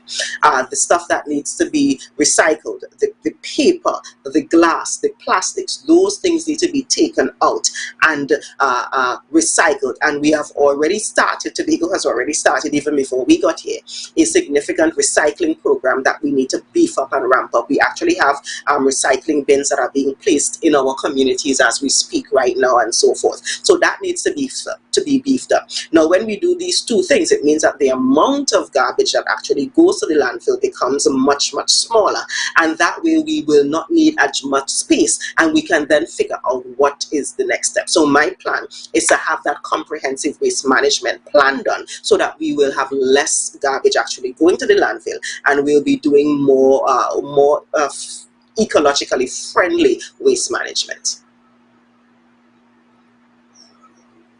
To touch on one more thing before we round off. Now, I know that there are changes being made right now to grants and that sort of thing, but while that is happening, people are complaining that they are not accessing grants, whether it is a salary relief grant, a rental assistance. So I just want you to give me an idea what's been happening, what's the latest. I know a few months ago you said that there's going to be some releases for the rental relief. So I just want to get some updates on that. What's been happening?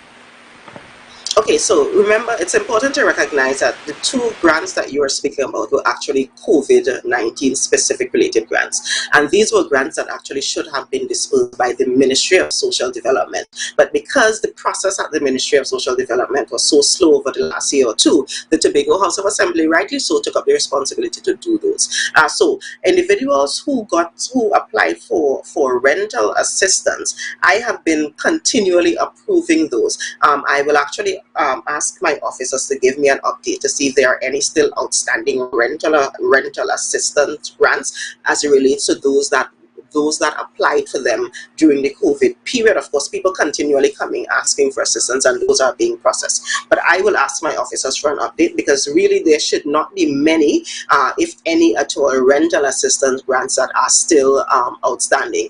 The Tobago House of Assembly was never responsible for the salary relief grant. So that is not something that we are working with at the division. That is never something that I had taken up to do, because that was not part of what the Tobago House of Assembly was doing.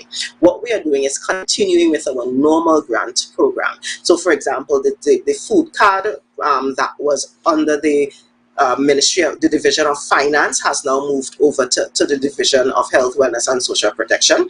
We are now actually modifying the policy. So before, that policy used to include it being for a month, a one-off grant for a month. We are now modifying that.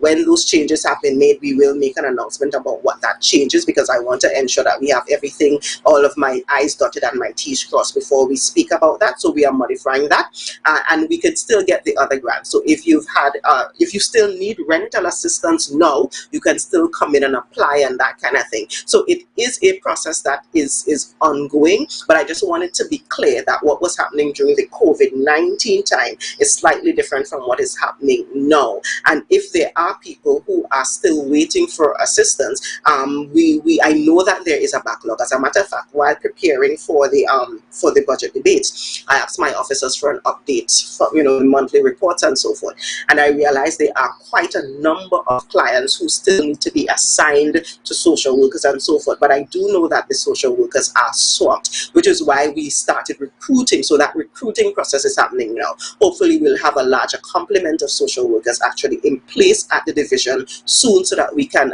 build out some more, so that we can actually have some of those clients who have still been waiting, who have been waiting, to get them seen and get them dealt with. But again, it goes back to ensuring that we have the right policies in place, we have the people on the ground, and then we can roll out these things a lot faster than we do now. I am not pleased with how quickly we've been able to do it, but I am realizing that I need to slow down sometimes and figure out how to get the system to work a little faster with me, and it's just part of the process. All right, great. I want to thank you so much, Dr. Faith, for joining us and giving us a little bit of an update on what's been happening in the health sector, and, you know, just your bit of contribution towards the budget debate yesterday in the House. So, viewers, that's it just for that interview, but we have a little bit more coming up after the break. So stay with us, and we'll see you in just a few minutes.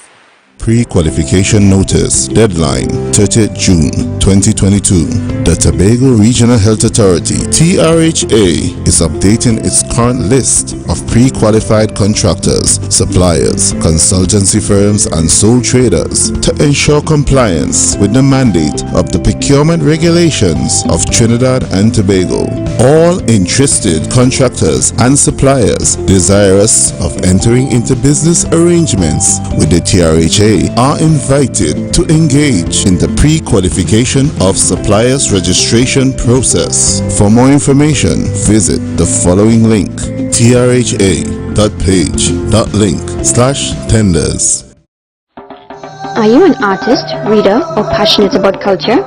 Then join us on Saturday, 2nd July from 3 p.m. for the official Tobago book launch of The Chronicles of Kyrie, held at One Love Arts, Atelier and Emporium, located at Wallfield Trace, Canby, Tobago.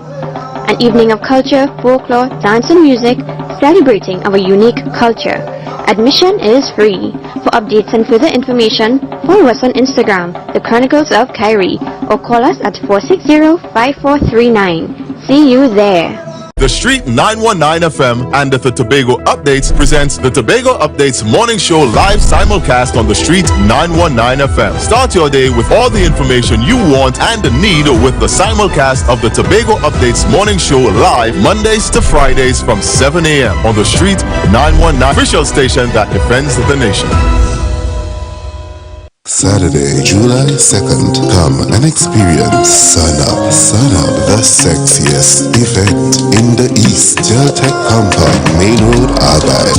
Time 11 a.m. to 6 p.m. Your DJs, Mighty Crush, 3D, King Regal, Showtime, and MC Snoopy. Ticket outlets, Barcode, Lust, or contact 359-5040 or 724-7656. Sun Up, the sexiest event in the East. Saturday, July 2nd. You won't want to leave until the sun goes down.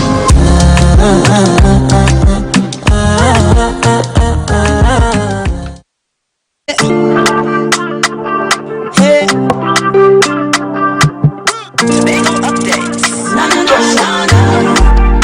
Good morning, Tobago. Alright, well, welcome back to Good Morning Tobago. On Tobago Updates, of course, I am Candace Jackson, and I am being joined by Nkosi Phillips, who is the political leader of the Unity of the People. And Nkosi has been on the ground quite a bit last night, and I just want to I want you to give me an idea of just how have things been in Buku last night as the tropical cyclone passed over. Well, just after you left, it was smooth until like wee hours of the morning. A lot of heavy winds, a lot of rainfall, but everything seems to be smooth. As you can see, there were no damages to my understanding. There was nothing badly affected by it. So we're out of the woods for now, and we thank God for that. And let's see what goes on for the rest of the day. But everything went smooth sailing, and everything is good for now. All right, great. Now, moving on to the budget debate yesterday in the House. Did you get a chance to look at that? And even the budget itself. Actually, let's start there. Let's start with the actual budget itself. I just want to get your brief reactions to it. I think that is a budget. How to say? That's a dream budget, which is very good.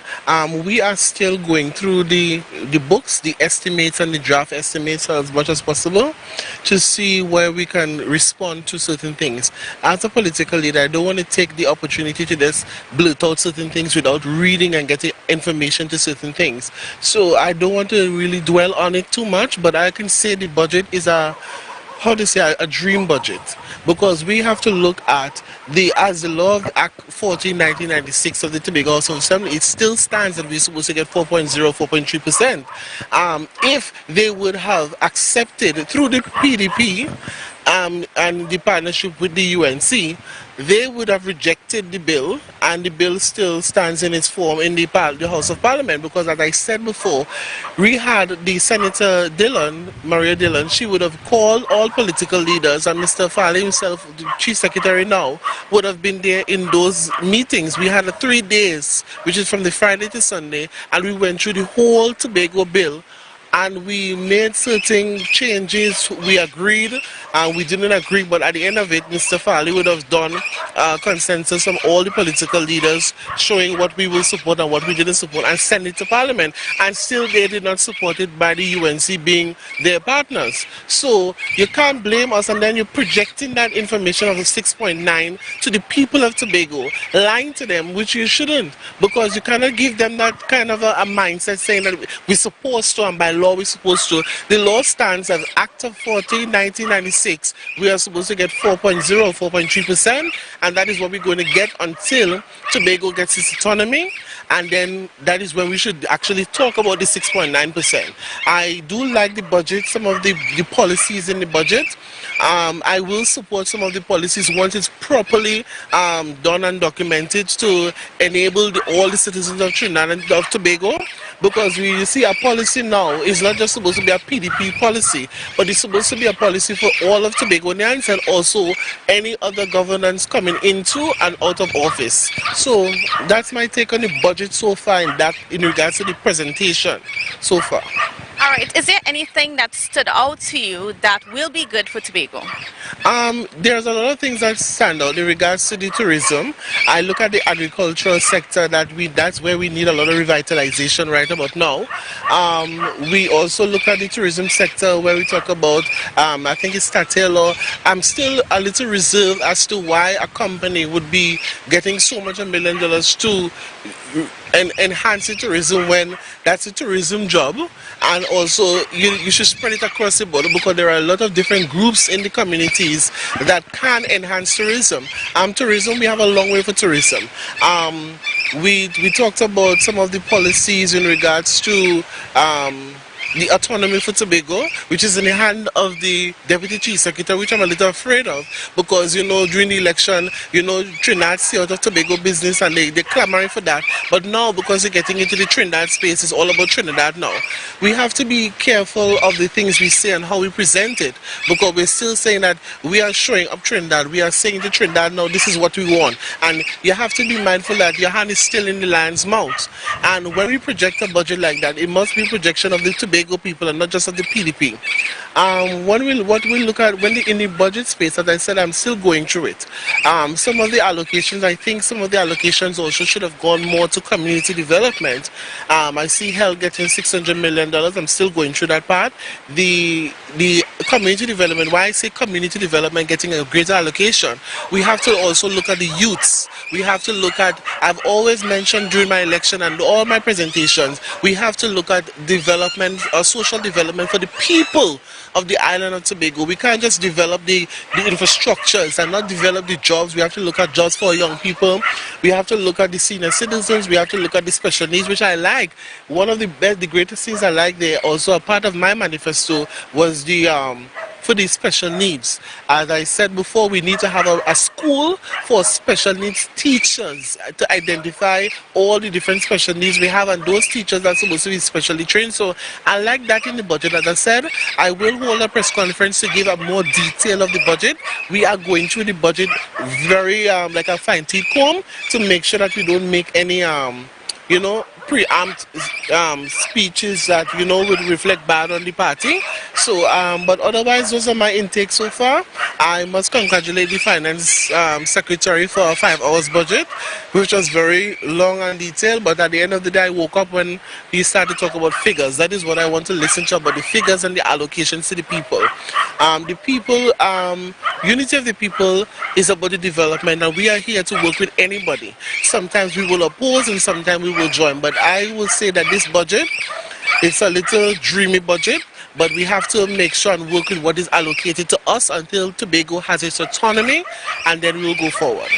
All right, now one of the things coming out of the budget is the change in the way that we deal with food cards and that sort of thing. So from what was said, what are your opinions in regards to it, moving from that physical card system to a system where it's e-wallet thing, and it would be under the Division of Health and Social Services and not anymore under the Division of Finance? Well, I am glad that it's back in the Division of Health and Social Services, because that is where it's supposed to be. I did not see the need for finance getting it. You go to tourism and get it, and it's just been pushing on from the former administration. The e-wallet thing, we also have to look at senior citizens. What I've seen during this pandemic is a lot of senior citizens are not aware of the technologies that we have. So there must be a three-way system. There must be the e-wallet, there must be back to the normal basics for our senior citizens to access these things, and we must have a balance as well for persons who can both use the same technologies. In regards to the grants and the accessible, my concern is that there are persons who still are waiting grants from since 2020, which have been ponging the Minister of Social Development, Ms. Donna Cox, for the longest while. Up to sometime last week, persons reached out from Trinidad saying, listen, we forget about this because, they have applied, and up to now I've been calling, they have not got any information, they can't say anything. So I don't know what the Secretary has in regards to that and what is her communication with the Minister, but they need to work on it because persons are still awaiting their rental assistance, their COVID grants from since 2020. And I think that is as much as I will wrap it up for that department. I would like to see a lot more in the agricultural sector. When you talk about the agricultural sector, one of the things that we had a conversation with is the marijuana and the cannabis bill. One of the things that I would have had in my manifesto is we need a manufacturing company or manufacturing department for cannabis. We have been seeing a lot of our youths have been arrested for planting, which they have they've done the percentage for the use of medicinal purposes. When I listened to the bill is whack. That we just had in Parliament, because it shows that they're only giving the 1% or the high-end people the opportunity to make business and not the persons who are there. So my suggestions to that in the agricultural sector for the Tobago space, and I don't know if I'll have an opportunity to speak with the agricultural secretary or the chief secretary, that we need to see how best we can encapsulate or utilize the marijuana and cannabis grown here in Tobago. We should be suppliers to the outside market. Find some way to be suppliers to the international market, because we're seeing in America they have companies, they have businesses, and they're looking for suppliers.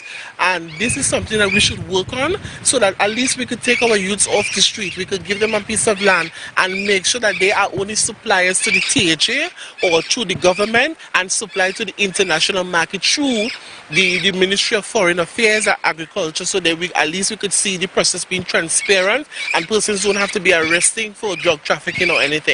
So otherwise, the budget, as I said, well done to the Chief Secretary and his team, but I'm still going through it like a fighting comb. I will give my yay or nay, but for now I'll give a 50-50 because it's a futuristic budget and something that we have to work on with the allocation. I think it's $3.97 billion that we asked for, but we have a $57 billion budget looking like. So I say hats off to them. Tobago has a long way to go, but congratulations to the THA administration now, and I wish them all the best in the future. All right, and I just want to get your final opinions in regards to the Land License Act the attempt for them to change that, remove the current structure, and then go to a system where we have we zone our lands in Tobago, and then we designate areas for foreign direct investment. What are your opinions on this? I have a problem with that in terms of foreign direct investment because, you know, we have been selling out our lands. And up to last night, I had a conversation the night before where somebody was saying, a young person from UE was saying, we sold out the Pitch Lake. We sold out Port of Spain to the Chinese, not to say the Chinese, but you know, to sell out certain lands. We are selling out too much of our ancestral heritage to the foreign investors. Yes, we know we want the investment to come, but we have to be careful that we have a younger generation. We have our nieces and grandchildren that coming up. That is something that has to be done with a fine teeth comb to make sure that we have a grip on it. We also have to look at transparency being a part of that new policy that they want to have. Foreign investment is good, but we have to be careful of selling out our ancestral heritage and what we own, because we have, this is it, we are in Buku, look at it, we are outside. This is now, Buku is now one of the hottest beaches. We have wedding here every week, is wedding every week. We have to look at what we have. We have the I think this thing, the dump site. We have a lot of nice sceneries in there. When I go to travel abroad, what people saying is that they don't like to come to Trinidad and Tobago to see what America has, the big hotels and stuff. They want to see a little shack. They want to see a little cabana. They want to see what the ancestral parts of. So with the foreign investment, I believe if it's handled properly, it will have my support. Once there's transparency and accountability across the border, and not to sell out the allocations of Tobago and the ancestry or the heritage, they will have my support as the political leader once everything is in place properly and everything is policy first and policy initiative for the people of Tobago, and not to just sell out Tobago. I want to thank you so much, Nkosi, for joining us this morning on Good Morning Tobago. Yes, thank you very much, and I want to say thank you all to Tobago Updates for having me. I want to say thank you to the Tobago people for giving me the support.